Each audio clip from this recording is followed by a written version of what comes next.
My name is Craig Perry. I'm one of the producers of Final Destination 2. I want to thank everybody for taking the time to listen to the commentary as you watch the movie. And I'd also like to introduce down to my right, David Ellis, the director. My name is David Ellis. I'm the director. Thanks for watching. I hope you guys enjoy the ride.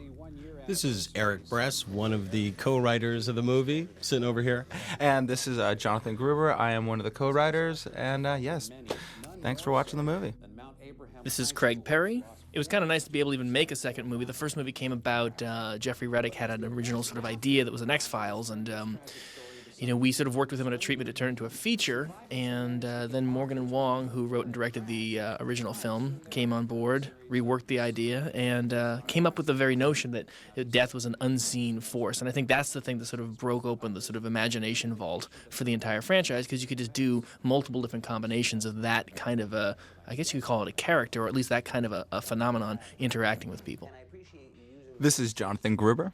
Well, that's why we took the job when it was offered to us. We were just like, well, at least it can be kind of like a Twilight Zone. It was something more. It's a lot of fun. And said with the Rube Goldberg sort of setups of the deaths and stuff, that's where it was like interesting and the sort of spiritualness behind it. It wasn't just your normal guy in a hockey mask running around killing you. So well, there's a theme. The theme is is not the bad versus do unto others as you would have others do unto you, but how you live your life is going to come back to you. And the way that the first people in the first movie started this ripple effect, the interaction you have with people, you never know how that's going to impact them or you, so you might as well take the right steps to do the right thing.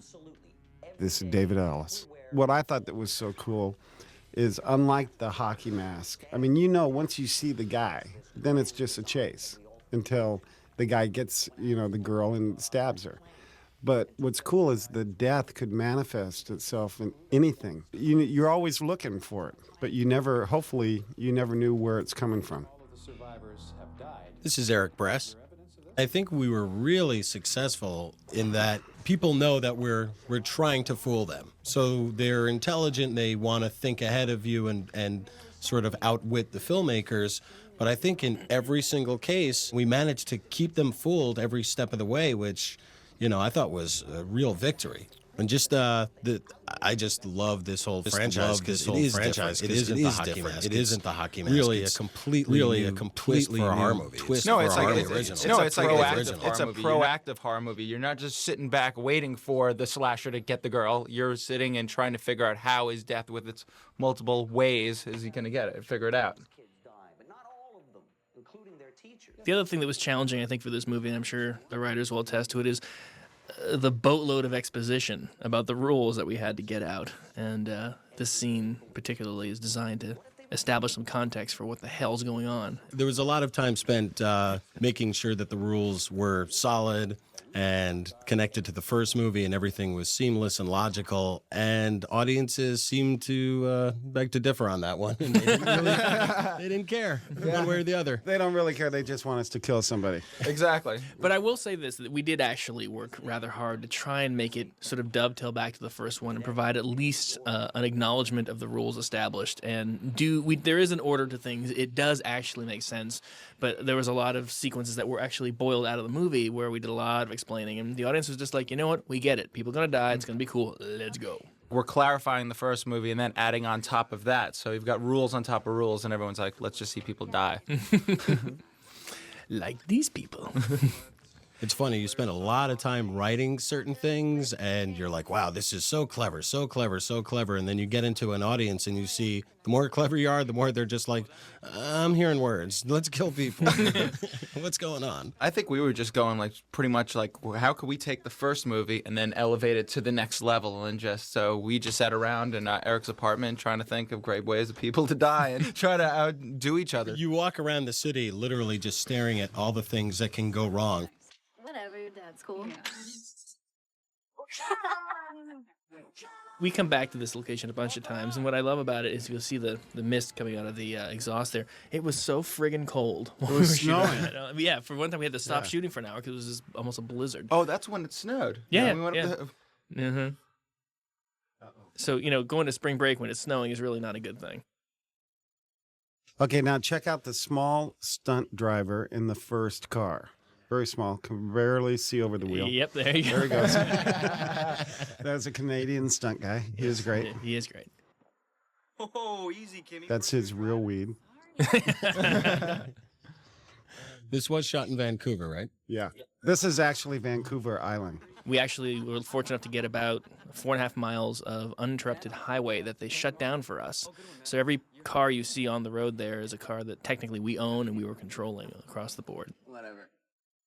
Well, this movie is a perfect movie for the critics to just jump on. And a lot did, and then a lot of them got behind it. You know, we had really mixed, we had some great reviews from some of the biggest outlets, and then we had some that weren't so great. You know, but it's a perfect movie because you start thinking, oh, you're going to cheat death, and death's going to come back, and the whole concept of it, they just don't understand it. Nobody gets your Because art. as far as we're concerned, it's doable, you know, and it worked. Well, interestingly enough, there's a website that collects all of the reviews across the country and puts them on this thing called the Tomato Meter. And I went on recently and was interested to find that in terms of our rating compared to the first one, the critics actually appreciated this movie better than the first one as an overall score. I think the main goal of making a sequel was to take it far crazier and hairier than the first movie could be, which, I mean, generally doesn't happen. Generally, there's that trap of making a horror movie sequel, and it's... Hey now. Not that. Hey, now. Look Whoa, at whoa, that. whoa, whoa. I forgot everything. In the first movie, they were a lot smaller. We went for Bigger. Much bigger. Big, everything bigger. You know, well, the point is that, you know, making a sequel, particularly in a movie that had very specific things that the audience reacted to, like the kills, like the way that they died, the fact that there was like a Rube Goldberg-like contraption about the way in which they died.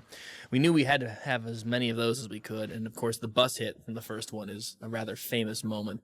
And without duplicating that 10 times over, find different variations on that kind of impactful scene, while at the same time speeding it up, keeping it going fast.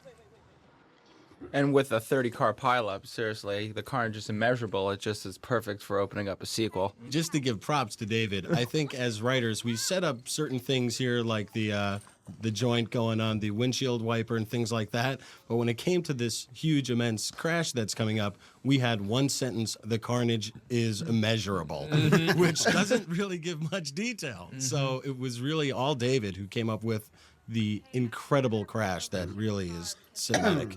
It's the history. signature. Yeah. That's David Ellis at Endeavor Agency. Well, I started my career a long time ago, 30 years ago, as a stuntman, and then progressed to stunt coordinator and then second unit director. And right before this, directed second unit on The Perfect Storm and Harry Potter and Matrix 2 and 3. And that opened some doors, which eventually led to meeting Craig and getting this project, which was cool. And when he says stunt, he was the man. I encourage everyone to turn off the disc right now, go online, go on IMDb, check out what David Ellis has been up to. Yeah, every major action sequence the last 15 years is memorable. Well, he pretty much directed it, so it's what Daddy asked And for. before this, the best highway sequence ever was To Live and Die in L.A., which you did. Yeah, that was fun.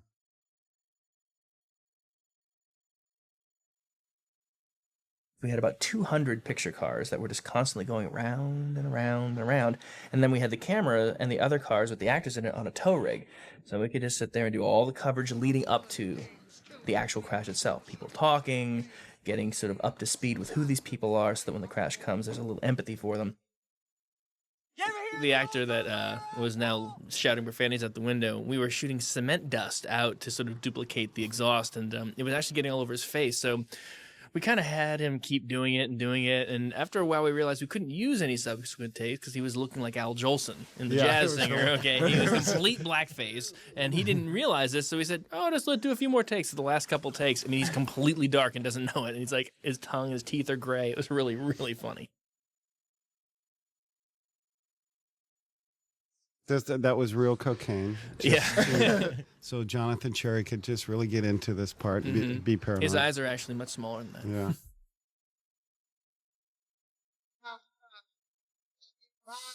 What? My seatbelt? You know, bust. Now, one thing, this next shot coming up after this is sort of the sequence of cars all going down the order. And the night before we started the sequence, David and I sort of found ourselves with Gary Capo, the DP, and Tawny Ellis, his daughter, on the floor of his hotel room trying to figure out how these cars would be in order and making sure that it would making work. sure it was right.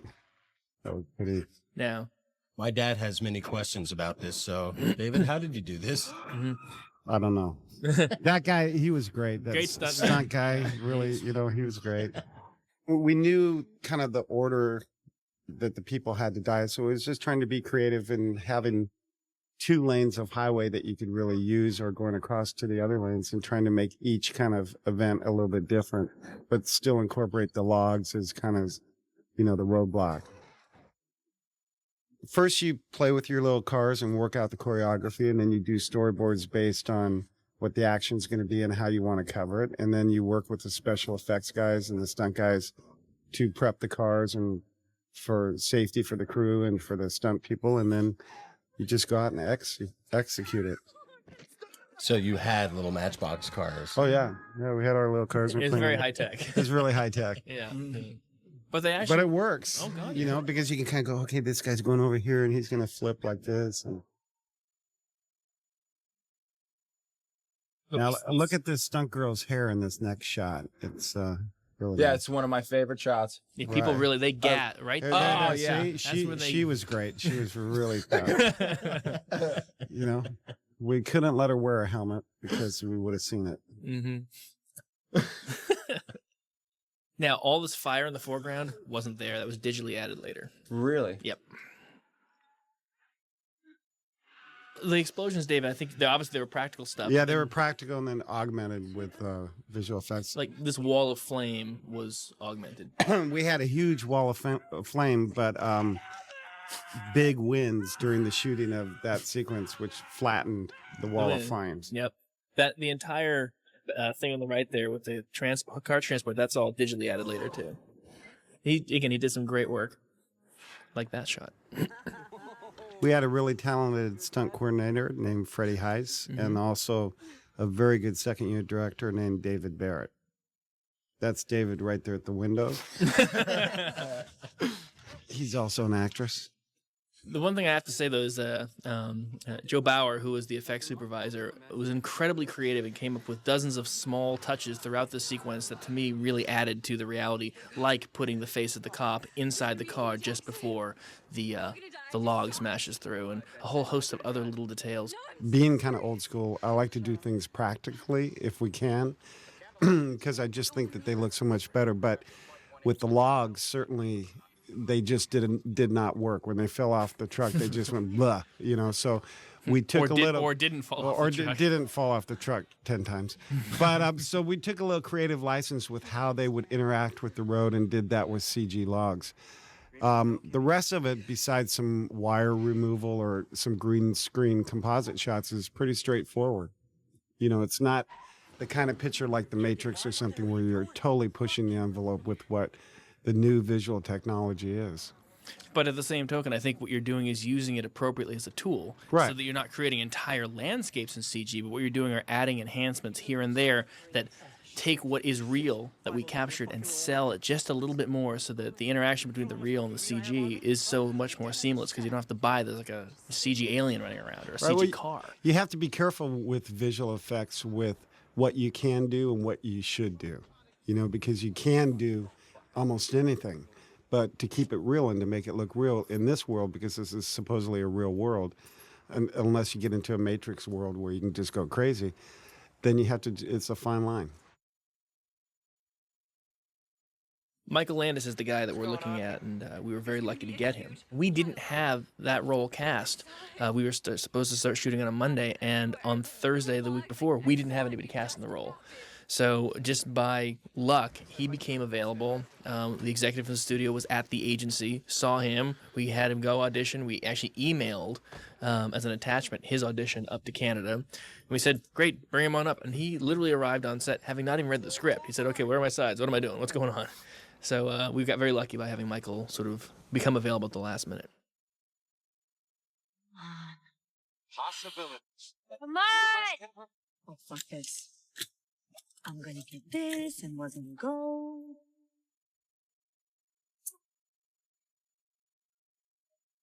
I thought right here, this is an interesting casting choice. This character is Eugene, played by T.C. Carson. And originally in the screenplay, I think Eugene was this nebbishy Woody Allen type. So when Jonathan and I came up to Vancouver and saw the wall of casting, which is everyone's headshots and their character names beneath, it was like, that's not a Woody Allen looking guy. And it was such a great choice because I don't know how Woody Allen would have done in that particular role, and he was unavailable. Yeah. We were very lucky because every single actor brought something so unique to the role and made it not only their own, but really made it interesting. We really lucked out across the board, both in the casting we did down here and up in Canada. This is Unit 13 requesting medical assistance and backup for a major traffic accident. Kimberly, what's going on? This is one of my favorite shots in the movie because I think it's one of the best examples of how you can composite a multitude of images and effects into one shot and really sell that those people are in dire straits. Flames were added in the front windows to obfuscate the lack of dummies inside.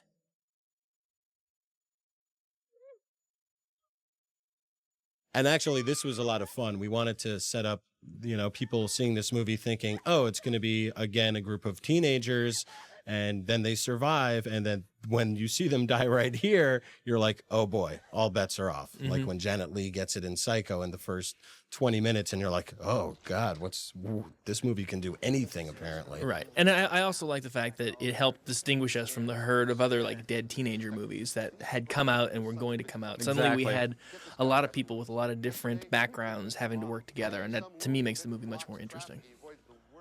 Yeah, we were really interested in getting just different demographics, getting, a mother in there, which you never see a mother in peril, or pregnant people in peril. Or a little 16-year-old Timmy. It was originally written as 13, but for some reason people didn't want us to kill us 13. And before we acquiesced to 13, I think it was 7. Yeah. No, I remember. Originally he was like 7 or 8 years old. Like, we can't kill Timmy at 7 or 8. That's too much. Would you mind telling me what happened? It was like I was there. This was another scene that was really interesting because this is the second time where you really sort of have what happened in the first movie sort of be regurgitated again, but in the context of, ooh, it's just a scary story. Does anybody really believe this? And I love the fact that our no longer nebbishy Woody Allen-esque actor is the one who delivers it in a really fun kind of ghost story campfire kind of way. Yeah, I actually can't even picture what we originally wrote, the nebbishy guy playing that role now. You needed a commanding figure like TC. Mm-hmm. And TC, everyone up there was so great. I mean, it Oh, was they were just all great. an amazing set. Linda Boyd over there, who plays Nora, the mother, she was so amazing that, certain scenes, I believe, had to be cut because her reactions to her son's death were just so powerful. Right. That it was just disturbing. It took you took out. it took the fun out of the movie. Yeah, She exactly. was just too damn good. Yep. So what we're trying to say is that kid's gonna die. If you Not to give anything away though. well, let's be honest. I think the fun of this movie, everyone's because hey, These two, That's the both fun. of those guys, when they're you're dead. He's dead. yeah. They're all dead. Please. There was one survivor. This is Craig Perry. My relationship with Eric Bress goes back to college, oddly enough. My first girlfriend ever, Kathy, was making a senior thesis where she was the producer and Craig Perry was the director. I'd never met Craig, but she would come home very annoying. Craig he's making me do so much work, and then my sex life would just be ruined. So I didn't know who Craig was exactly. But ultimately, he actually did come down one day because there's a very small bit in the movie where you walk up and deliver a line in my student film, which is rather entertaining. But we actually fell out of touch for about 6 years, if not a little longer. And then someone who was working at our offices read a script that I think both of you had written, and you came in, and you and I were looking like, wait, I know you. Yeah. And then we realized how sick and twisted these guys were, based on the movie that these guys wrote and directed called The Butterfly Effect, which is probably going to be coming out this fall. based on that script, we signed them and started working with them. And we heard a lot of takes for Final Destination. That's the really interesting thing about doing sequels. You think, oh, they're just ripping off a sequel. It'll be really easy to do. We heard over 70 different versions of what this sequel might be.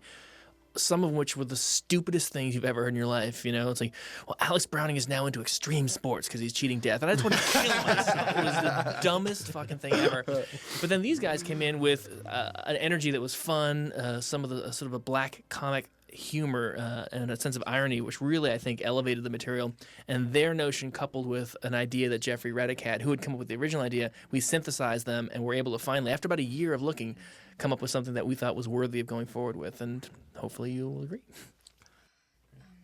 Rube Goldberg was an interesting inventor. People use that expression all the time and very Rube Goldberg-esque. Rube Goldberg was a Pulitzer Prize-winning cartoonist, sculptor, and author. And what he would do is he would draw these pictures of wacky inventions. He was caught up in technology and showing how we devise machines that are very complicated to do simple things. So he would draw a cartoon of all these pulleys and wheels and cogs and arms designed to basically squeeze juice out of an orange. Yeah, it was almost more like he tried to build a better mousetrap. But I also think that everything he did is very applicable to the death sequences that you guys came up with. Oh, here's our little subtle product placement with Apple. Do you know? Yeah, it's really subtle. Yeah. I think. Yeah. Shit!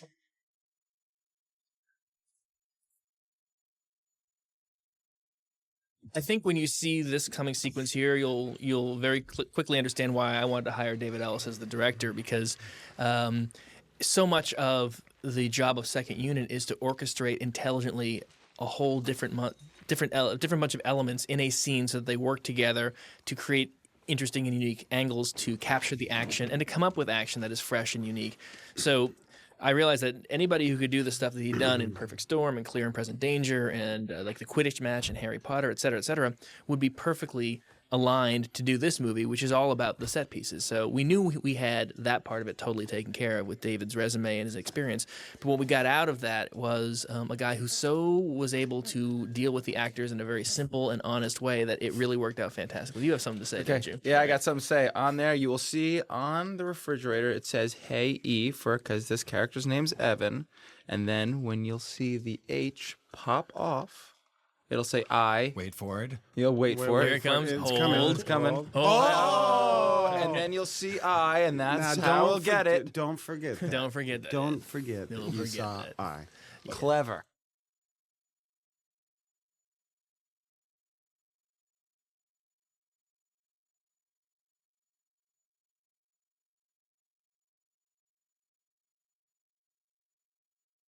Hey, Evan.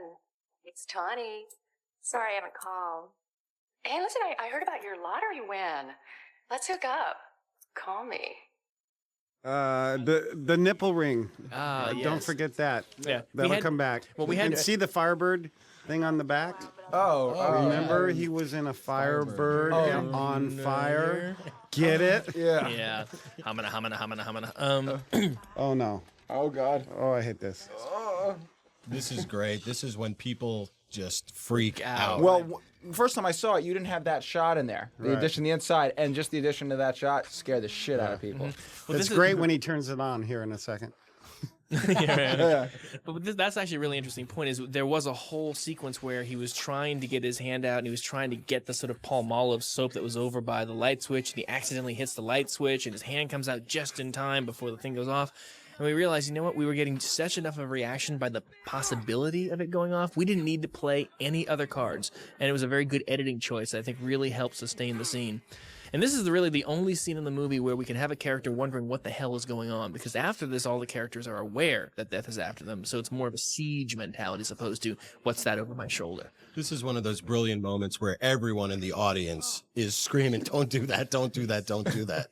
You idiot! Yeah, what were you thinking? Well, Evan never comes off as the brightest bulb in the marquee as a character. Rick, I don't know where he is. I don't know when he's coming back. Thanks. Now, was smoke added to this later? A little bit later, little there's a bit, couple yeah. shots, yeah. Like Yeah. through the window? I noticed that. Yeah. Yeah, but this is all done on stage. We actually did this on a stage where they could control all the flames with gas jets that were embedded in the actual floor.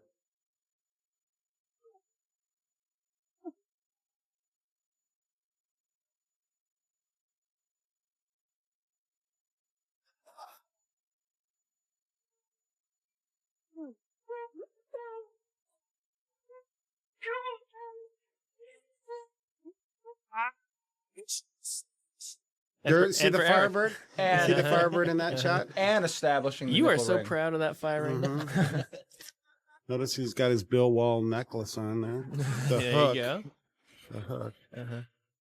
Yeah, you added smoke coming, all that Yeah, fire right there, in the we back. added that, yeah. It's all added flames and digital hoo-ha. And flames are the toughest thing to do digitally, Yeah. right? Mhm. Everyone complains. Flames, oh no. Oh, that's... It was a great stunt. It was fun to do that today. Yeah, where did you do this?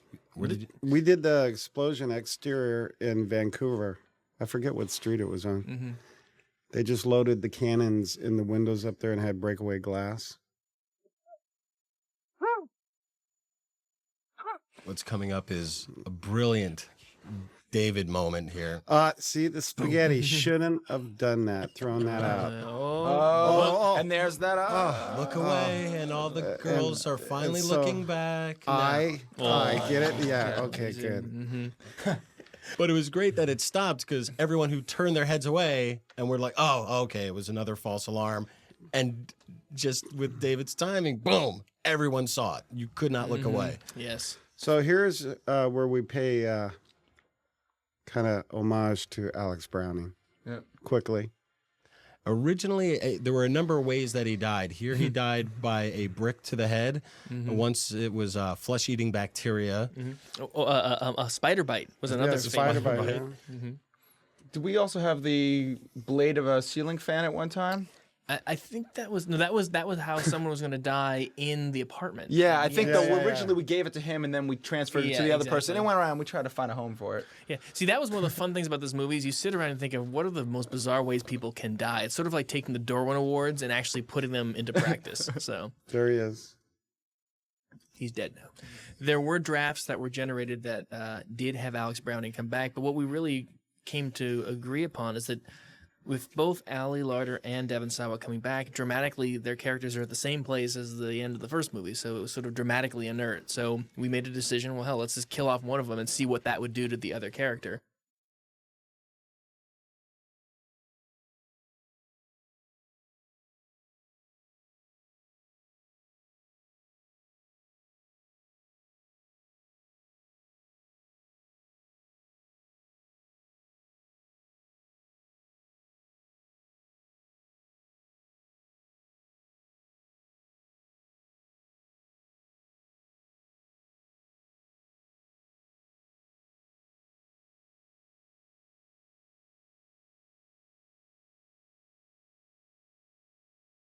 There's a photo by Cheyenne Ellis back there in the background, my daughter. Mm-hmm. I just thought that would be funty. There she is watching on the news, and look at her. She's all upset because her friends Just died. It's cute. Yeah. This guy you gotta love. Yeah. He's great. Jonathan Cherry just hit everything over the park.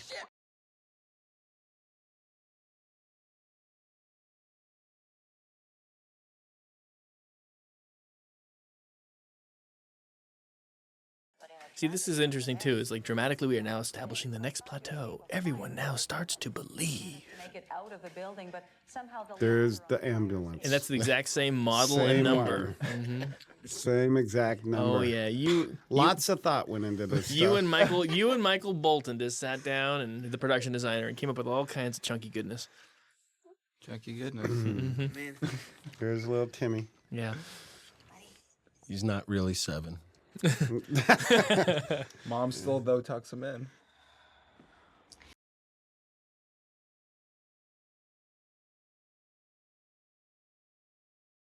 Well, this is something that was interesting too that Gary Capo kind of thought would be kind of interesting, if just not as very an overt moment, but it's a sort of subtextual thing. When the light goes off and you look at how it falls on little Timmy's face, his face sort of looks like a skull, which is something that we actually planned to do. There's a lot of things like that that are just sort of subtle and they kind of are just sort of there. And this is a great transition, going right from here. Yeah, I saw this 9 times in the theater, which isn't nearly as many times as everyone else. The clown. Now, That was Gary's idea too. yeah, and then Gary cost us a half-day shooting. That's too Yeah, the bad. freaking clown. But what's interesting is people see the clown and they just go, oh, because clowns are freaky and weird. You need a scary clown in every movie, I'm convinced.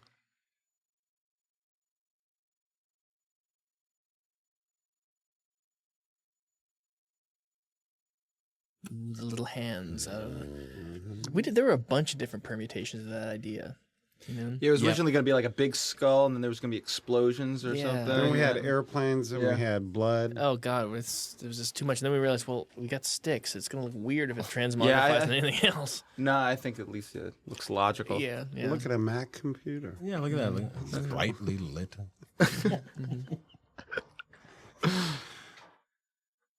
I remember we spent like an hour trying to figure out what the hell to call the Stony Brook Institution. And this is her before the hair color change. Mm-hmm.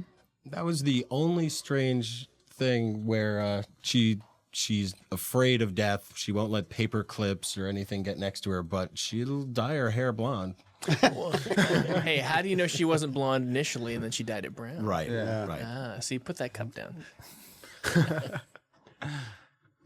My sister loves this because you see white planes up here, and Mm-hmm. that's where my sister works. Another She's nice very transition from Mr. Yep. Ellis. Yes. Ah. Ooh, No, I like the one coming up. the French actually. Hitchcock. Oh yeah, This one is one of my faves. This is at Riverview. It's an actual loony bin. Can you say loony bin? Good. Nut house.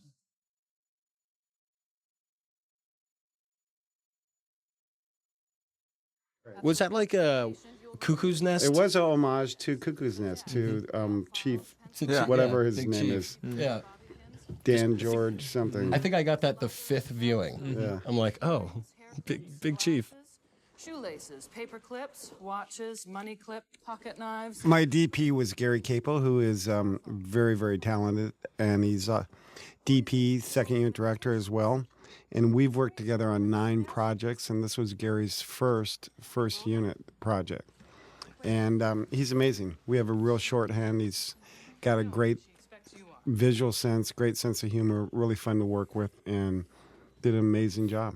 Yeah, I think Gary was. We were very lucky to get Gary. It was interesting because any studio is always a bit hesitant to hire somebody for the first time to do their first feature film. So, to Gary's credit, he not only convinced them very quickly, like the first week or two, they're like, "Oh, Gary's great, he's fine," and there was never any question about Gary ever again. In fact, I had the pleasure of telling him that his name as a DP was coming up on a bunch of different lists at New Line because of the work he did that's on this cool. one. So.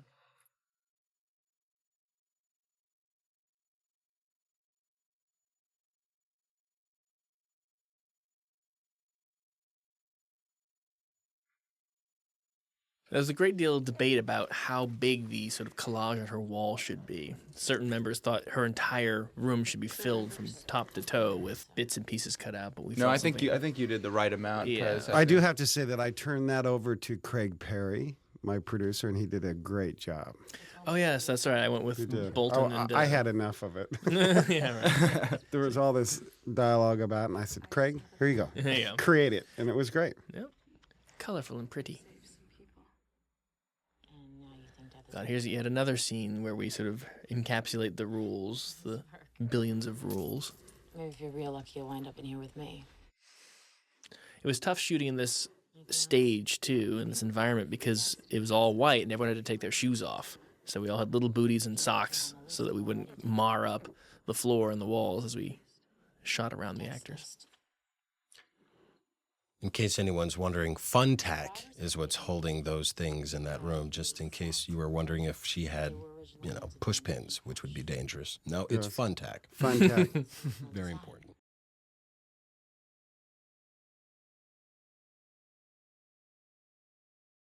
Michael Bolton was our production designer. He's from Canada. He's a very talented artist. He created some great spaces for us with the apartment in the Clear's room in her insane asylum, and he's great. He brought a great staff, great art director, just very talented. I also thought that he was able to bring a lot of clever touches to it in ways that I think went way above and beyond not only what we came up with, what was in the script. He found a lot of ways to visually cue into the things that were happening and to refer back to things that had happened in previous scenes and really lace everything together in a way that if you're paying attention, and there are bits and pieces, I think, the examples of this on the DVD itself where we call attention to it, and it's sort of this undercurrent of, oh, I get it, oh, look, there's a joke there, and he has a great sense of humor, and I think it manifested itself in the sort of way the movie looked. Definitely.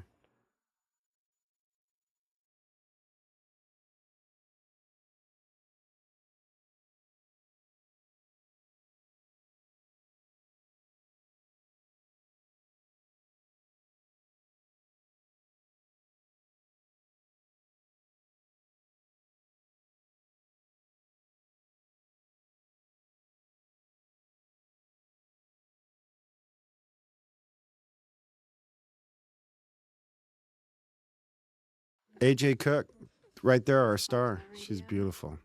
The thing we met with a lot of young actresses, and the one thing that AJ brought to the role that she really could sell these ridiculous lines that these guys wrote and make them believable, and actually not just cry on cue, but make you believe she's crying for a reason. God bless her. I remember looking at all of those audition tapes that were coming down, and it's just you'd think, oh, it's a simple role, simple girl who's gonna, who's got to face death coming after her, and nobody could nail it. Mm-hmm. And then you see AJ Cook's tape, and it's like, wow, that's Kimberly. Mm-hmm. She's perfect.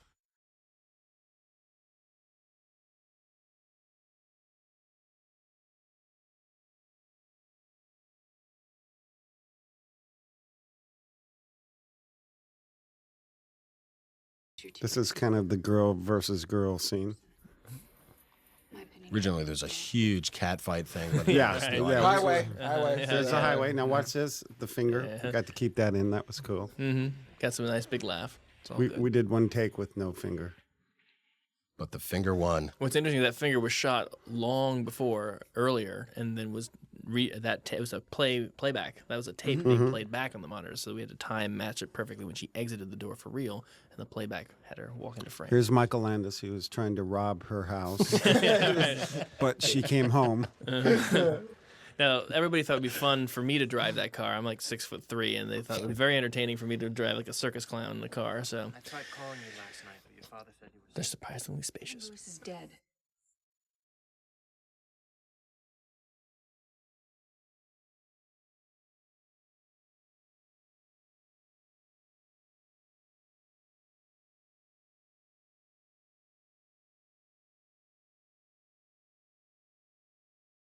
Clean up. The selling this moment with the pigeons is perhaps the most imbecilic, stupid thing in the world, and yet God bless AJ for selling it and making you believe it's real, because it's just on the edge of being so idiotic that it's not going to be like a threat. But you laugh, and then when you start seeing pigeons in the next sequence, you start getting really creeped out by them because of the way you guys set it up here. I think this was another pivotal moment in the movie, because if people hadn't believed that this was somehow legitimate, the whole thing would have collapsed. But Eric and John and AJ's delivery were able to make it work. Yeah, she changed that up, right? Yeah, she made it up. It's fine. I love those shots, those bird's eye shots. Mm-hmm.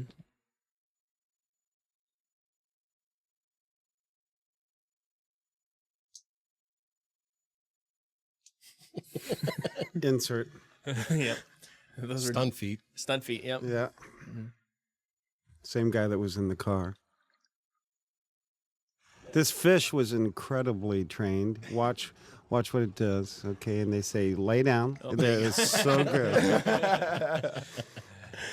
There were a lot of fish there. Sometimes it takes a couple viewings to get it right. So buy this DV more than once. Yes. That's one of my favorite lines of the whole movie.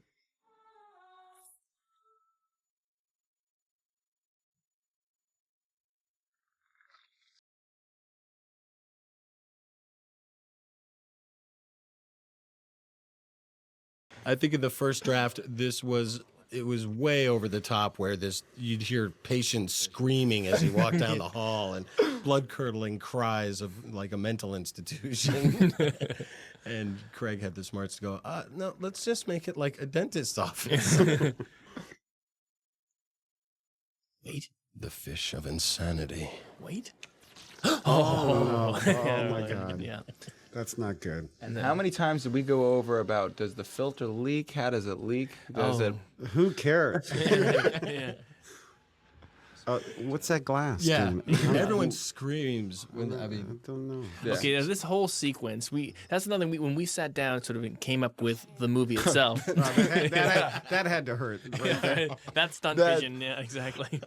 Just the idea of us just coming up with pigeons whacking into a window is just so ridiculous, but, No, but it works. But there was a bit more strategy. We okay, well, where are places that you don't naturally want to go, or that you are sort of enclosed that we could have death come in? And we figured elevators and dentist office, places that you and I go to at any given moment. If death were there, what could possibly happen? And no one loves going to the dentist, and it's just a great place for him to be sort of subdued and in great danger. I remember at the first screening, there was this guy in front of me, and when you see the kid in the dentist chair and you look out the window and see the pane of glass, he just started screaming. He knew that piece of glass, that just can't be there for no reason. And you could tell, though, he forgot about it because the minute the drill goes in the kid's mouth, he was convinced that kid's going to get it right here, right now. Was he screaming? He was screaming. Okay.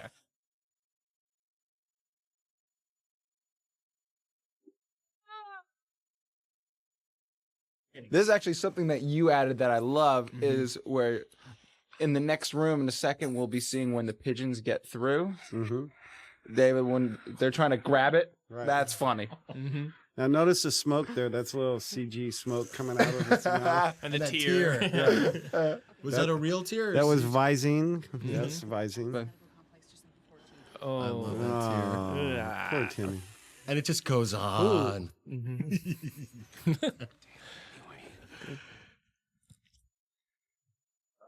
That was a near miss, we call it.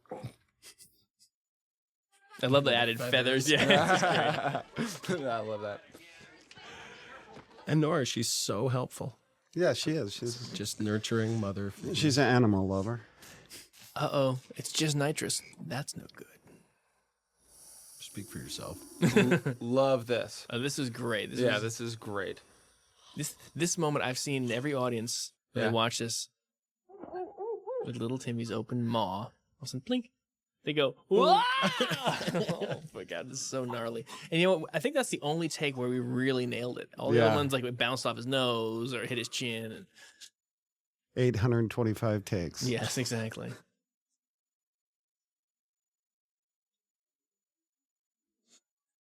Here we go.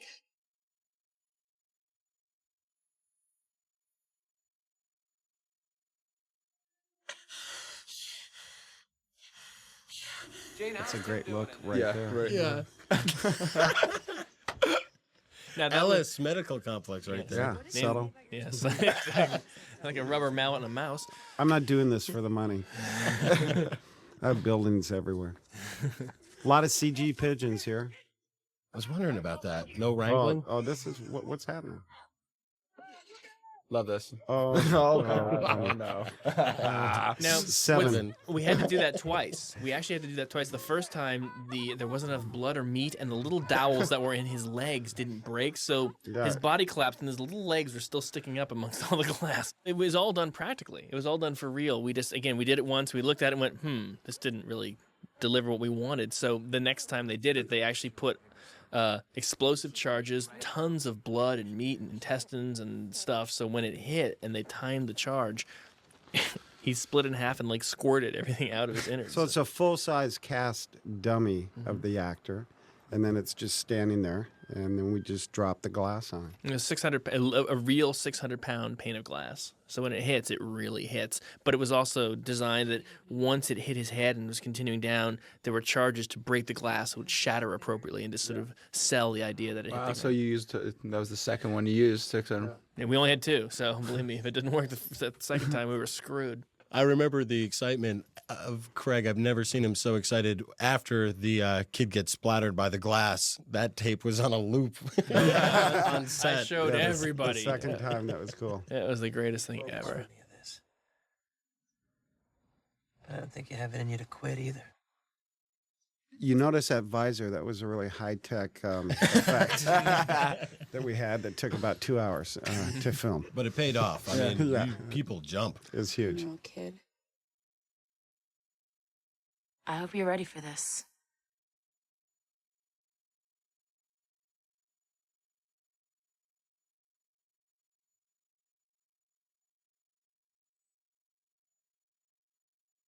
It's this way.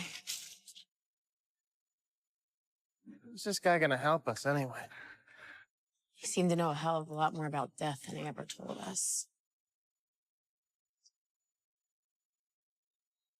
Notice how bright and sunny it is in the reverse shot there. Yep. That day sucked. It was miserable pouring rain. And then all of a sudden, just when we did the reverse, bright sunlight. This is why Vancouver's a great place to shoot.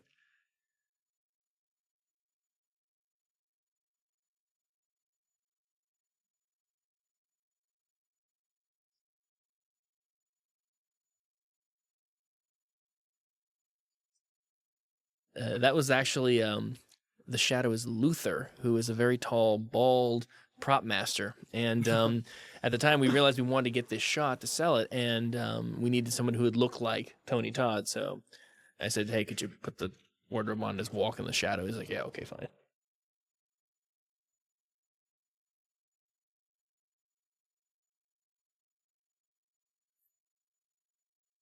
And here's Tony Todd right now. Now, in the first movie, he kind of provided us with the old man on the mountain where they could go and get information so they could hopefully figure out what was going on to them. And in some respects, he does the same thing here. But, you know, in the first movie, people liked the scene, but didn't quite understand, like, who this guy was. Was he really death? Was he not death? And he was very serious.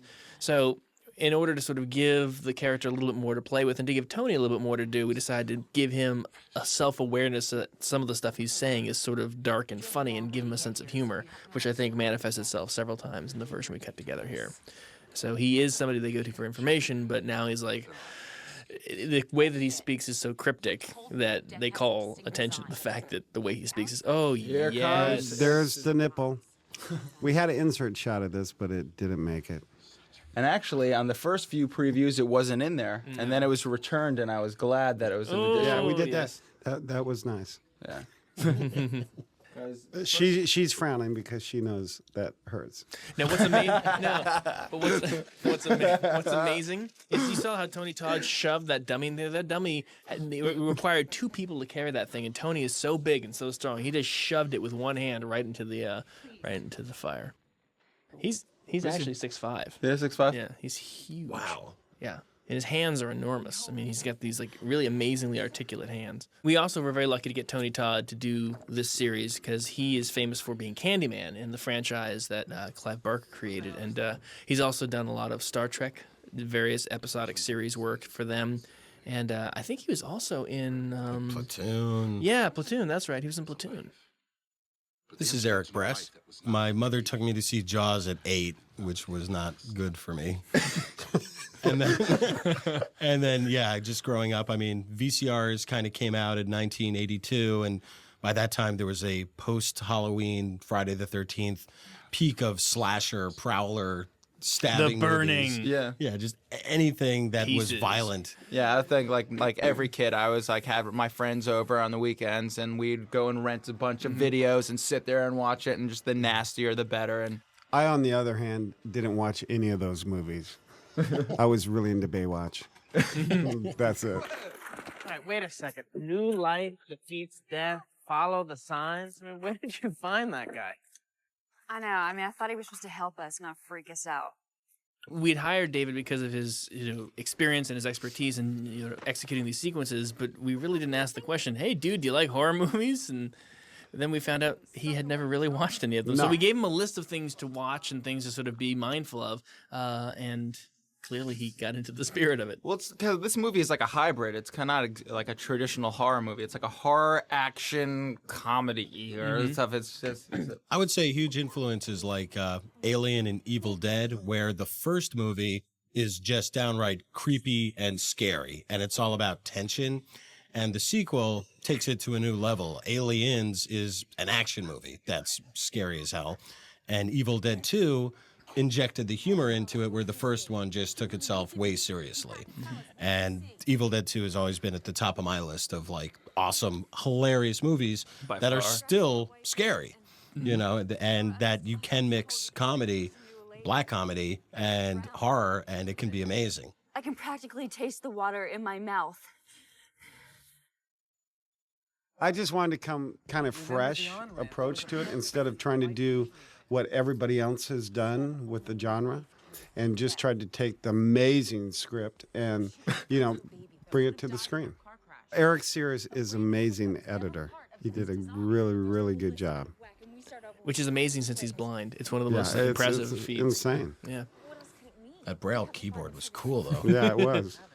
I think one of the things that was helpful is that because he didn't have a background in doing thrillers, is that he approached it very much from story and from drama, and he was able to keep all the sort of, frankly, confusing elements of the story in tow, in line, and keep the tone right on target. And the practical approaches to the thriller stuff is, I think, where David and he really sort of found a good communication because of David's experience doing the kinds of things that he had not had the experience to do yet. So Eric was great. There's the Braille keyboard. Yeah. Vehicle's a delivery van registered to Marcus and Isabella Hudson.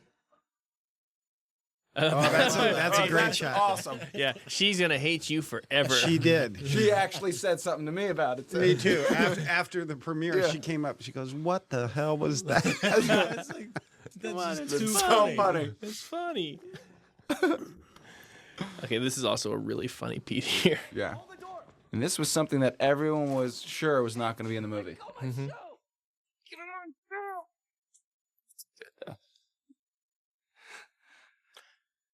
And every time he came on screen, by this point in the movie, people were just like laughing and cheering. Mm-hmm.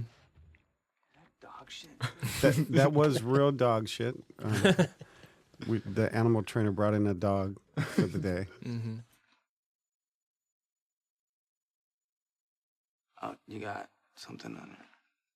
And this is great because these guys were just riffing, right? I mean, Yeah. It's still there, bro. Here, I can get it for you. It's all right. A lot of the I'll do it. elevator has some crazy characters in here. Yeah, this elevator really attracts the best of the business. Just let me do it. He's not a really friendly guy, that guy. Roy was just trying to help him. Oh, here's what's great. Here he is. He's a New York police officer. Sir, who's got a really nice He's got apartment. a bitchin' awesome loft apartment on his salary. So clearly he's a trust fund cop. No, he's on the take. Yeah. That's a whole story we cut out. Yeah. Is that Death was after him because he wanted his cut of the vig. So Yeah, exactly. And where'd he get that milk bottle? That he must have had a little time machine thing going on.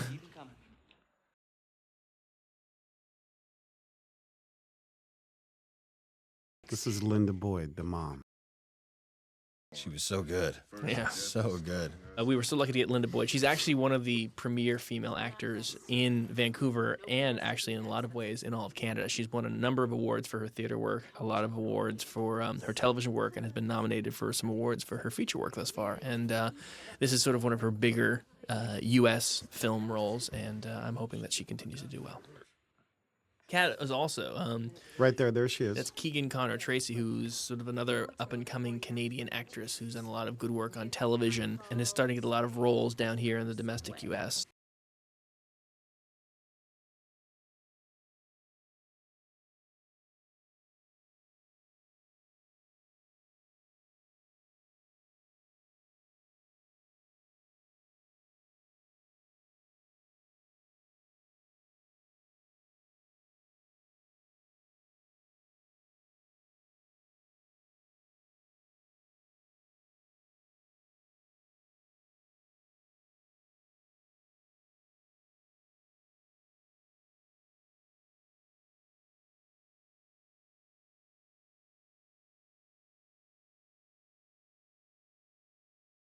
No, This was I had no idea whether this would work, but it did.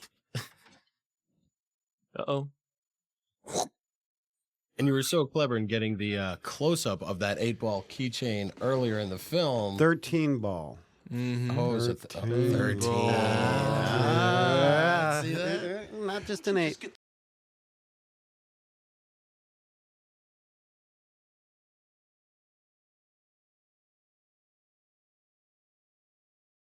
And he's got like an outdoor store inside his place. Mm-hmm. that is in the background there. There's That our is production designer in the Michael background, Bolton. Michael Bolton, who's actually playing Sheriff Perry.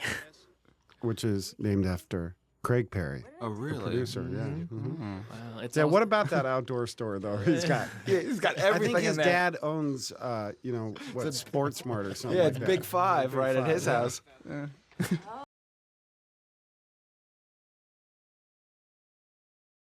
He's throwing out all his liquor bottles right there. because there's possible danger in the flammable liquids.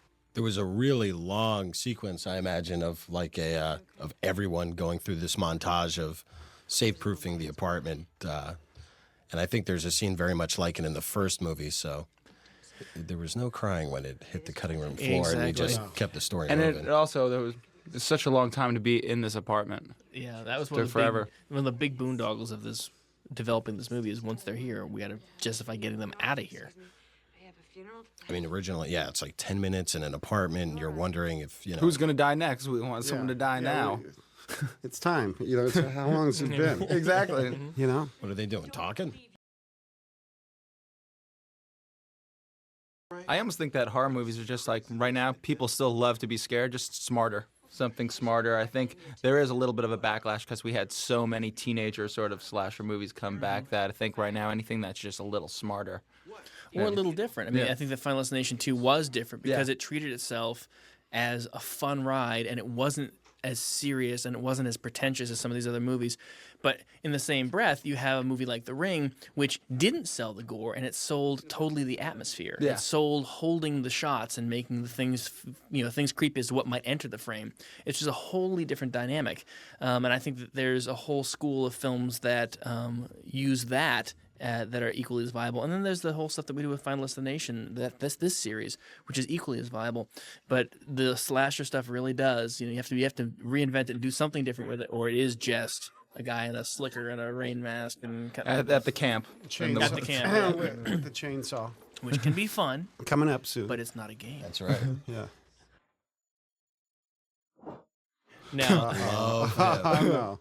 see, this is people just kind of look at the audience kind of goes, huh? We make a little point of it here. See the hands? Get it? And everybody gets into an elevator with a guy with prosthetic arms. Yeah. Okay, now it took us forever to figure out how you guys wrote it, and they're like, what did you Honestly, guys... we had no idea how And you I would called do you guys. it. How did you envision this being shot? Fuck if we know. You figure it out. Ask David. Can't He's hear gonna you. do You're it. not coming in clearly on my cell phone. Yeah. So we actually, I think David and Michael Bolton and I kind of figured out that given that everything had fallen out, there may be a way that we could have things stack on top of each other that could create this shadow. And Michael went home that night and fiercely put together all these contraptions that in sort of structuring it would look like with the light behind it, there would be a shadow shot, a shadow Well, thrown on the floor. That's exactly how I pictured it. But what's great is I never thought it would work, but at the first preview, when the audience saw it, we're like, ooh, I'm like, fuck me, it worked. Oh my God. This guy just smelled our hair on his own, and we just kept it in. And that always gets a laugh. Oh, it's great. Oh, no.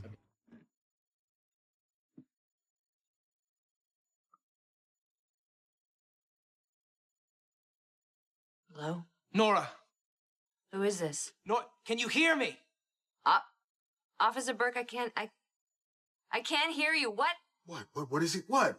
A man with hooks is gonna kill you. What? What is it, Nora? This is another thing I wasn't sure. David, we spent a long time trying to figure out how to orchestrate getting her hair to catch and in a way that was believable. And I think that what we shot and what you and Eric edited together really does sell. And this just gets a great reaction. Yeah, that's a drag. Yeah. Yeah. First time I saw this with an audience, watch the whole audience just shift at the same time. This apparently happened at the Syracuse University. This was either an urban myth or something that actually happened, and tell the kids not to mess with elevators. I remember when I was there on set, Linda Boyd spent 2 days straight in this position, screaming, getting different amounts of blood to come out. Oh.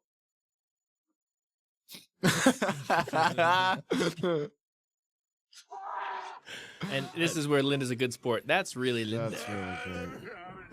She was amazing in that she would be in there all day. You would expect her to come out pissed off that she had to be stuck in this horrible position, but she loved it. One of the fun things about the first preview is I followed a group of people who had gone out, and the elevators at the particular mall where we'd had the preview, they weren't quite working. Like the door kind of shut, then it opened, then it kind of shut again, then it opened again. And the people who were in the elevator and the people who were sort of sitting outside kind of looked at it and said, oh, fuck this, and they all went for the stairs. So I clearly knew there was some impact the movie had because the people refused to take the elevator. Now listen, he says Oprah here. Listen.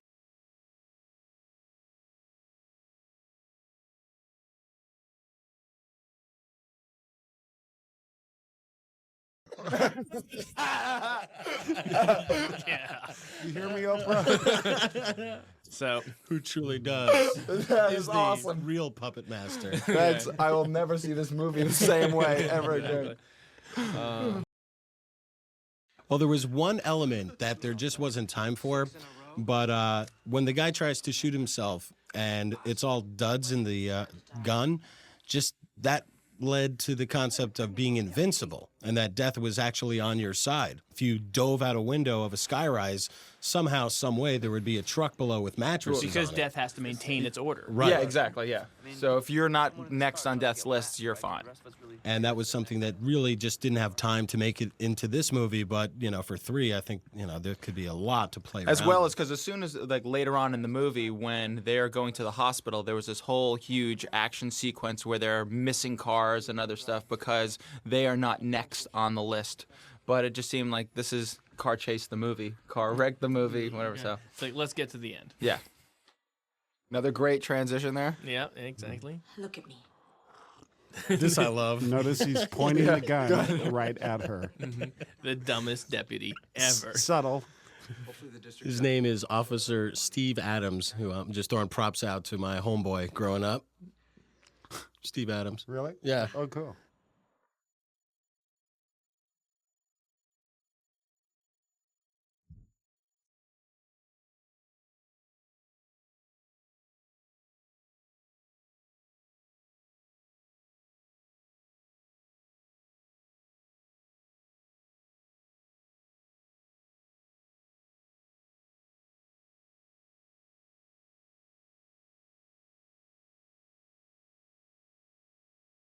That line gets such a great laugh. I'm not going to have my baby in a jail cell. Perry, this is Deputy Adams. Justina Machado, who plays the role, is fantastic. In terms of why she's pregnant and everything that she does, I don't know. It just was something that she came in and had a different sensibility. It was able, I think, to deliver both the dramatic stuff and have a sense of humor behind it, which I think she demonstrates quite significantly on 6 Feet Under. That's really what, she does a really good job with that kind of a balancing act. So she was able to do everything we needed to do, and she's great. Justina's awesome. Obviously, in the first movie, that we used the John Denver songs to great ironic effect, and kind of wanted to play that card a little bit in this one with the Highway to Hell from AC/DC. But after a certain point, you realize that you don't want to actually play too much like a teen movie and have it be all like cue happy pop song as kids die, tragic death. And then every once in a while, particularly in the scene in Evan's apartment, it gave it a different kind of energy, and it was more just a function of keeping the movie from becoming similar to each other subsequent scene and really distinguishing, I think, the character a little bit too, because that music was something that he put on.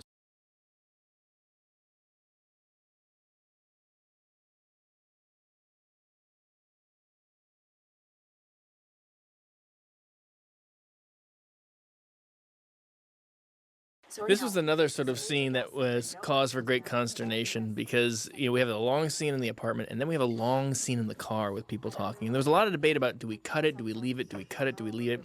I'm actually glad that we left because I think that in the end of the day, the fact that the characters figure out how the first movie is connected to them and their lives just brings the whole thing full circle. And I think I've always seen it when an audience understands it. There's a visceral like, oh, I get it. So it just elevates the piece a bit. Yeah, and we had to shoot this twice actually. The first time we ran out of time and ran out of road. Yeah. And the road that we had was basically going off road. It was bouncing everywhere. So we found another separate place to do it. When you were shooting this, wasn't it also there's a rain, or was that when you got there? It was the first day when we went up there to shoot this thing. It was like Thailand in the storm season. It was horrible. Monsoon. Oh God. Muddy. I think that's when I started to get sick. I think. Mm-hmm.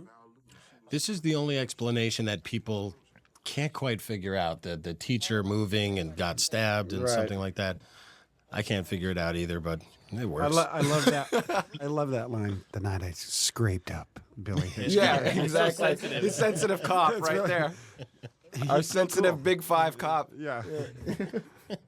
It's hard to shoot 6 people in a car, Yes. by the way. But this is all production sound, though, right? It is all, it's Yeah. all production sound. There was no looping done, which I think we kind of had to make that choice because it would be so more consistent. But yeah, it took forever to shoot this because you've got every person singles, then you have two-handers, and you work your way back, and there's no room for the camera and for the operator, and it just sucked.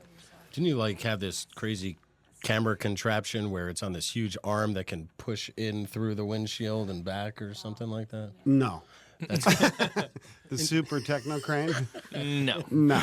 No, I think We had it on Matrix. We had 5 of them. But on this, no.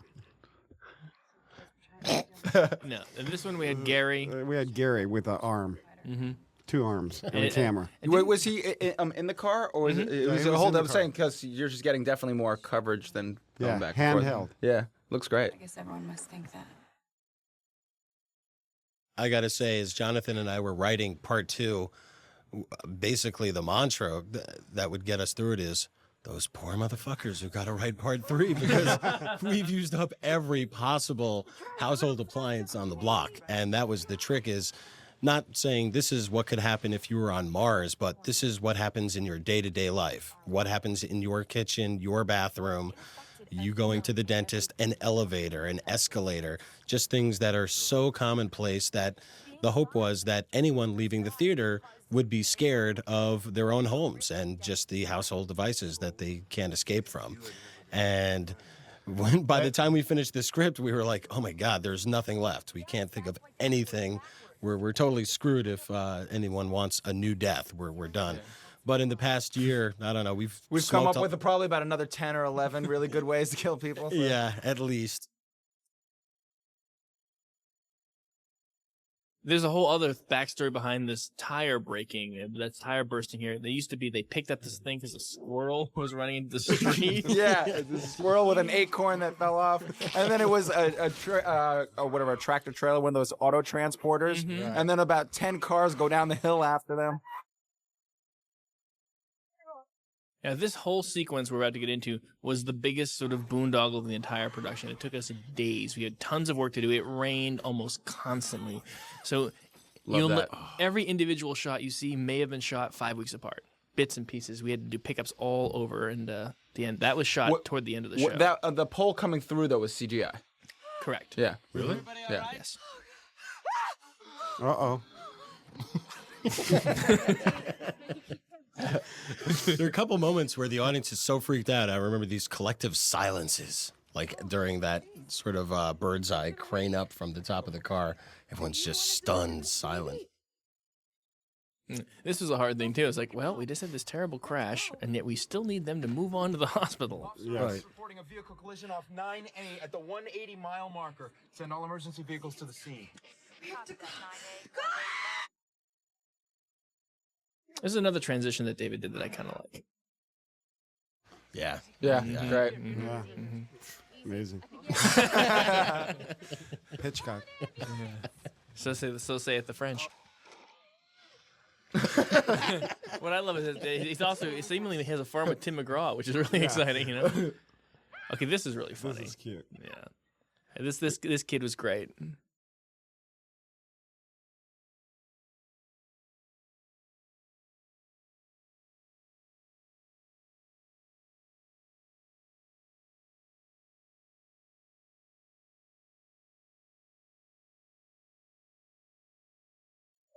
I like how she calls him Jethro. That was ad lib.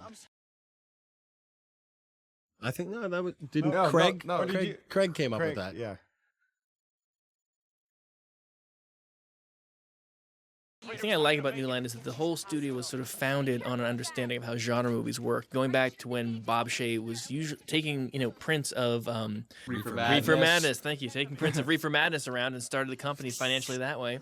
And it was sort of the house that Freddie built. 'cause they Exactly, found and a the great tradition franchise. has continued.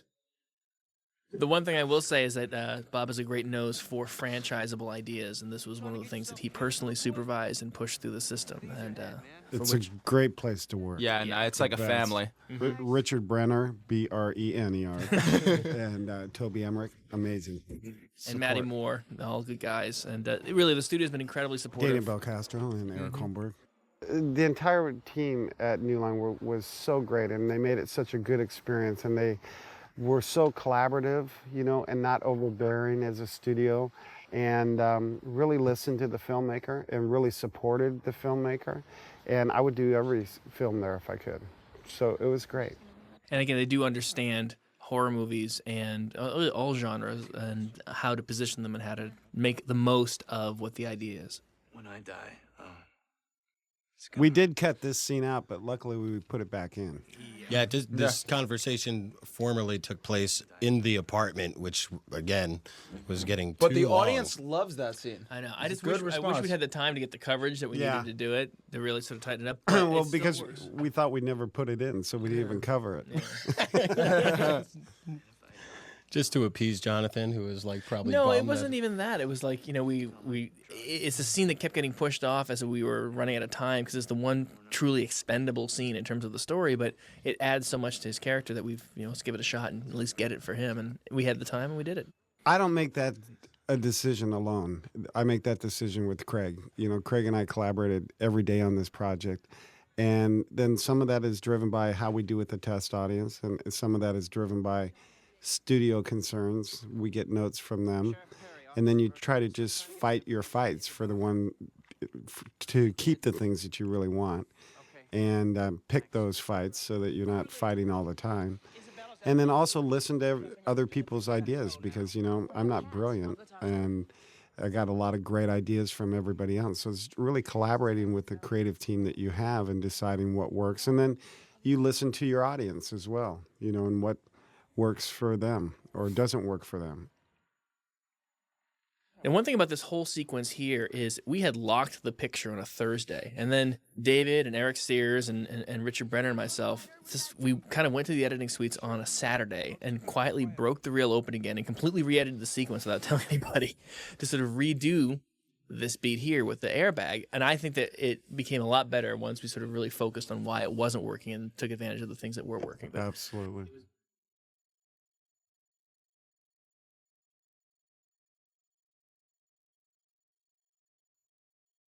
And this whole thing was reworked originally too. How the gas poured, so it really made it more exciting because everyone thinks her cigarette. Now, all that flame, was that flame CGI or was that like... It was both. Wait for it. Now this is great. Yeah. oh, that's why Daddy rides the pony. Best effect in the movie. Oh, it's great. And That's just not right. It's not right. We did that. I mean, it was just sick, first of all. Thank you, guys. But we did that with Jonathan in a green suit, and then the appliance was his entire torso, and it was broken into 3 parts against a green screen. And he was actually on a wire, so when the bits fell from underneath him, he could easily fall away and fall down and make it look like he could really let himself go and know he wasn't going to face plant. Yeah. And it was just funny because the legs would quiver and then fall to the knees. And we actually cut it back a little bit because originally the torso fell forward and all of his innards went out all over onto the ground. And that was a bit much. Now it's tasteful. So how about Bill? Oh yeah, Bill Terzakis. Oh, yeah. What a talent, man. My God. He is amazing. He did the special makeup effects. Yes. All the things of little Timmy getting squished and the arm sizzling in the potato salad at the end and a whole host of other disgusting and rather wet ventures. Rory and- getting sliced in 3. Exactly. Now, the interesting thing about you think, oh, it's just easy. Well, actually, it's really complicated to come up with the various ways in which you can dispatch somebody with any degree of realism, because it's not something you just automatically think up, oh, this will work. You have to try it and test it and see if it comes together and work with visual effects and with David, the director, and everybody else to sort of make sure that all the elements come together at that point, because there's nothing worse when you have an effect that doesn't work on the day. And the arm doesn't look like an arm. That sucks. Yeah, pretty much. The thing about Bill too is that if you go to his warehouse where he does all of his work, and it's almost like a battlefield. There's body parts everywhere, and there are these monsters sticking out of crates, and it's really a lot of fun to go and visit his workshop just because it looks like a bomb went off. Here comes Craig's shot right here. This is really cool. The squeegee. Yeah. Huh? Yeah. Oh, how about that? That just moved that shot right along. Dr. Kalarjan, up here now. Dr. Kalarjan, code blue, delivery room 6. You know what? I'm just gonna wait outside because I'm really just kind of in the way here. We did this shot about 10 times because she kept pulling his fake tie off. Yeah. We added that shot later. Because we didn't have any transitional moments. Well, actually, That's because we cut the scene different. yeah, this whole sequence has huge story runners that we actually boiled out of it to sort of speed it along and keep things moving. Oops. Uh-oh. Oh no, that hurts. That hurts. Dr. Kalarjan, in here, hurry. Well, that's her. Wait. Push the button. Push the button. Figure after the first elevator experience, yeah, they'd be more inclined to take stairs. That's a good point. We carried that stupid breathing apparatus all over the place. Yeah, we did. Now, that was Eric's idea. Eric Sears' idea to have it be that the machine was going to go off, because originally there's an entirely different way that Eugene passes on. Eric, is great because he'll even with the limited opportunities that I gave him to change the picture, he would show me ways that we could change it in a great way, and then it comes down to fine tuning it. Can we take 2 frames out of this shot, or 10 frames out of this shot, or can we speed this shot up a little bit, or slow this shot down, or push in? This shot I don't like. I wish I had shot it tighter, and all of a sudden we'll digitally move in on the shot. Actually, I gotta say that Eugene, it was interesting talking, because Eugene spent the whole day in bed for this. Yeah. And when he got out, he was exhausted because he just had to stay at this emotional place for like 7 or 8 hours on end. And at the beginning of the day, it's like, oh, Eugene, you got an easy day today. At the end, he's like, kill me now. I can't take it. I need to know if the baby's all right. It's a boy. Shirley Walker is an amazing composer that we were blessed to have on the film. She did the first film, and just amazing. She's great. One thing I love about Shirley is she's actually the first woman in Hollywood history to compose and orchestrate a feature film score for a major studio, and that was Memoirs of an Invisible Man, which is interesting to know that it took that long for it to happen, but she is the first. And she played keyboards on Apocalypse Now, the soundtrack, so she has a huge and long and interesting history in the music side of Hollywood. And again, it was a true blessing to have her be a part of this movie and a part of this franchise.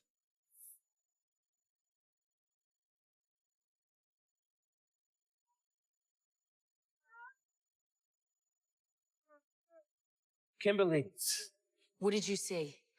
I don't think Isabella was ever supposed to die in that Now, if pile. you'll notice that her lips are a little bit blue, yes. And that's crazy. That's subtle. It was really hard shoving that camera through her eyeball, but we got it down. And she did those underwater scenes, right? And she had amazing, because she's claustrophobic. Wow. And never done scuba diving before. Hates water. And it's one of her sort of primal fears of being trapped in a car underwater. So, of course, she takes the role. Only new life defeats death. What is that supposed to mean? You saw an ECG machine and what else? Bloody hands. What else did you see, Kimberly? Wait. Eugene. This is great. Yep. Actually, when you first shot this, you were so excited because the body hit the camera. Exactly. Almost broke the camera, too. Yeah, you see the housing all fly apart. Mhm. It's beautiful. But there was a beat here when AJ was backing up and she stepped on one of the logs that was burning because they use those Duraflame logs to have the smoke and stuff, and her pants caught on fire. So she's there acting, and we're watching. Hey, wait, is she on fire? Okay. Bloody hands. It's me. The premonitions are about me. What? Crash cart! Let's go! Move it! Dr. Kalarjian. The ECG machine. Okay, I love the fact that this lake is about 3 yards away from the back of this hospital, but you know, you do the things you need to do. We took a door to the lake. It was great. Is that how you? Yeah, that's how we you- have the whole hallway facing down. We took the lake and had the doors that could slide. And that was tricky. Craig up with the new life drowning them to stick by that because we had to tell the audience. We had to solidify, telegraph. One more time.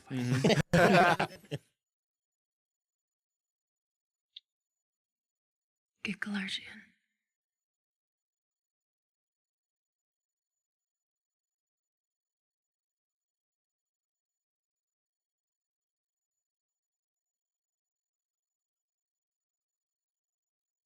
Now, another thing that the flowers that you smell from the dangling air fresheners, originally there's a huge idea of a misdirect because the pregnant lady has a flower truck. And so there's a beat where earlier we cut it out the line, which says, and I was there and I smelled flowers. It all tracked through, but now that was cut, we just sort of streamlined things down.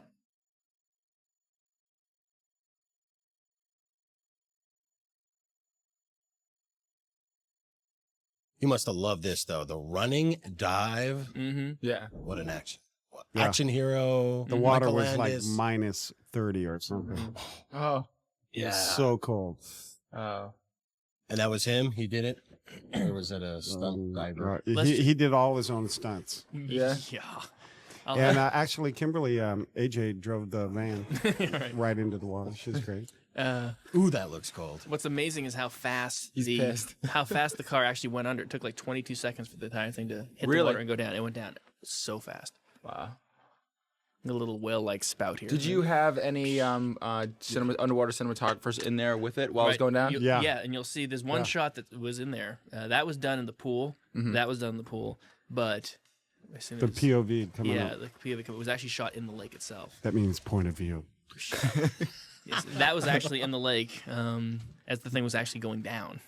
Because that lake's about 300 yards deep, and they had it all tied to tethers so we could retrieve the ambulance from the lake. Yeah, wait, that was done in your test pool here. Yeah, all this in the But the other shot was, the little greener. Yeah. Yeah. So does she have a scuba mask or something? There's a scuba guy behind her that's hiding.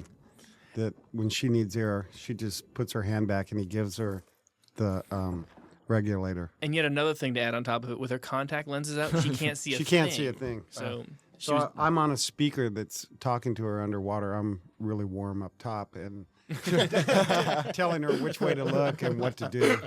The water's freezing. What was she saying? Was she saying anything specific when the bubbles are all coming out of her mouth? she's just letting air out. Get me the fuck out of here.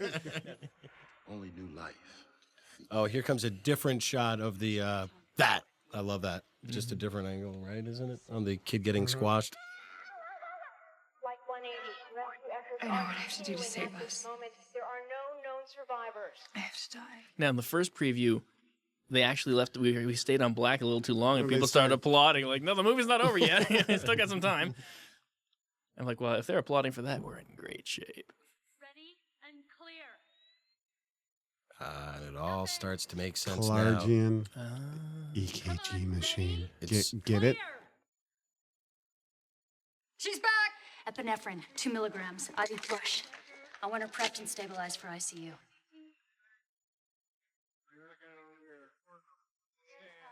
Welcome back. There used to be a lot more dialogue between the two of them here, and AJ was like, okay, I just came out of a near-death experience. I'm not chatty, and I don't think I'd be talking. And she was right. It was actually a better scene with her just sort of reacting to him being there and being utterly exhausted. So it was a good call on her part.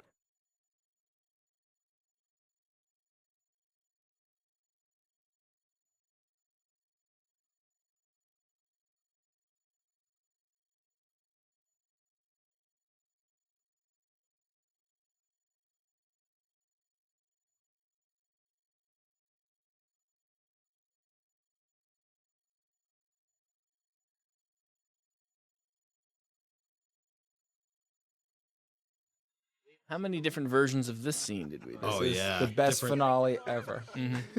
Yeah, there were long. It used to be a 15-minute scene where they talk about plumbing. And the history of pants. Yeah. There's Jethro again. And there was it's interesting that I think you and Eric cut about 5 different versions of the scene together to try and meet out the most. How does the information come out? Where do you put the music? Where do you put their reactions? And you were kind of rushed when you shot this that day, weren't you? Oh yeah. Every single that you see on people here, every single shot, we had to move the table across this field to find the sunlight that would match. So we do somebody's take, and then we say, okay, everybody, we'd run and pick the table up and move it like 40 feet, and then shoot the next person's thing because we were just running after the sun. It was very late in the day. Did you shoot the explosion first? Oh, what? Shh. Brian's a great cook. Yes. Oh, there goes Brian. Yeah. Wait, no, but here comes the best. Oh. That's all David Ellis genius right There there. you go. And this we had to fight to keep that arm in there. Yes. Yeah, we had to fight, but it's the best. To me, it saves the movie tonally because it makes you realize this is not meant to be taken too seriously. It's supposed to be a sense of fun because otherwise, if it's a pretty dark little movie. No, it's just supposed to be a bit, just a fun ride. Yeah, this is a guy I've known since I was 11 years old doing the song for the end credits. His name is Jude. The first test screening we had for this movie was a really interesting experience because we kind of had a lot of fun and went nuts shooting the most over-the-top violence you could possibly imagine. And even though this was a movie that was designed for that kind of an audience, they sort of said it was too much. So we actually slightly, in very slight ways, pulled back a little bit on certain elements of the different kills. And our test numbers went through the roof. It was really interesting to see how that can impact the overall feeling an audience has for the movie. That coupled with some elements of pacing and some of the deleted scenes that you can also see on this DVD, and the reasons why we extracted them help keep the pace up. And ultimately, I think the movie really benefited from having the testing process. I was really nervous, especially when I saw a lot of people in the crowd were like 85 years old. And I thought that maybe we didn't quite get our target audience. But it was cool. I mean, it played really, really big. But then the results weren't as high as we thought they would be. So we made some changes and it worked. And we also did recruit a much more specific audience and Right. demographic, which we actually, we told them they're not going to see Peter Pan. Yeah. You know. The first one I saw, I think it was actually the second screening, but there was a rumor that had broken out. Everyone thought they were seeing Dreamcatcher. So I think there was this huge buzz. We're seeing Dreamcatcher. And none of these people knew that they were in for this. So at first they were like, oh, it's not Dreamcatcher. But almost instantly, they got so excited. And I've never seen an audience like ready to pull seats out of the theaters. It was like, I really thought a riot was about to break out in the theater. They were so pumped. No, I see. And the first one I saw was the one after that.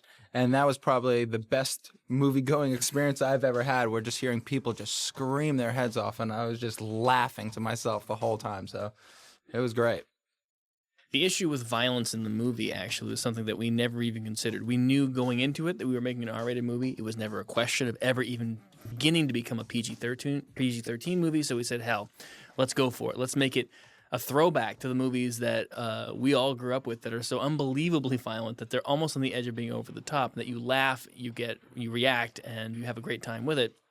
And I think one of the things that people appreciated, and I know from having seen the movie play with like the Fangoria audience, we went to the convention, they were thrilled with the idea that we didn't pull back, that we delivered exactly what we said we were going to deliver, a nasty, in-your-face, over-the-top, kick you in the balls horror movie that didn't pull any punches. And I think it's one of the biggest strengths of the movie. And interestingly enough, we had absolutely no problem with the ratings board at all. No problem at all. No, it was more of like people go to these movies for a reason, and we didn't shy away from any of it. You know, and I'm so glad that the ratings saw that. That's what people are going to see a horror movie to get the shit scared out of them. Right. And most movies do cut away from the impact. Right. You know, leave it. Ooh, it's scarier in the viewer's imagination. Bullshit.